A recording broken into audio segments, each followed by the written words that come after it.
ഇപ്പോൾ ക്ഷേമ പ്രവർത്തനങ്ങൾ സാധാരണക്കാർക്ക് ലഭിക്കുന്നതിൽ പ്രശ്നങ്ങളുണ്ടോ എന്ന് പരിശോധിക്കുമെന്ന് മുഖ്യമന്ത്രി പിണറായി വിജയൻ. സംസ്ഥാന സർക്കാരിന്റെ 4ാം വാർഷികാഘോഷത്തിന്റെ ഭാഗമായി മുഖ്യമന്ത്രിയുടെ നേതൃത്വത്തിൽ മലമ്പുഴയിൽ നടത്തിയ മേഖലാതല അവലോകന യോഗത്തിൽ സംസാരിക്കുകയായിരുന്നു പിണറായി വിജയൻ. വികസന പ്രവർത്തനങ്ങൾ സമയബന്ധിതമായി പൂർത്തീകരിക്കണം. ജനങ്ങളോട് മറുപടി പറയാൻ ബാധ്യസ്ഥരായവരാണ് ജനപ്രതിനിധികൾ. അവരത് നിറവേറ്റണം.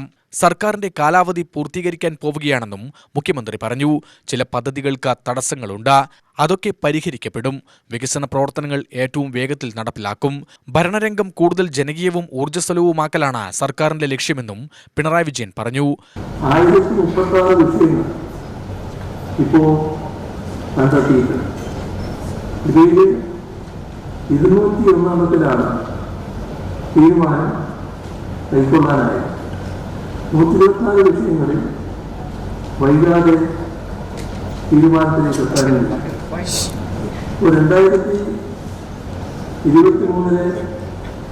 യോഗങ്ങളുടെ അനുഭവം നല്ല രീതിയിൽ വിജയിച്ചുകൊണ്ട് അത് നമുക്ക് പുറപ്രവർത്തനത്തിന് നല്ല പ്രേരണയായി മാറിയിട്ടുണ്ട്. മന്ത്രിമാർ, MLA മാർ, ബന്ധപ്പെട്ട ഉദ്യോഗസ്ഥർ എന്നിവർ സംബന്ധിച്ചു. UTV news, Palakkad.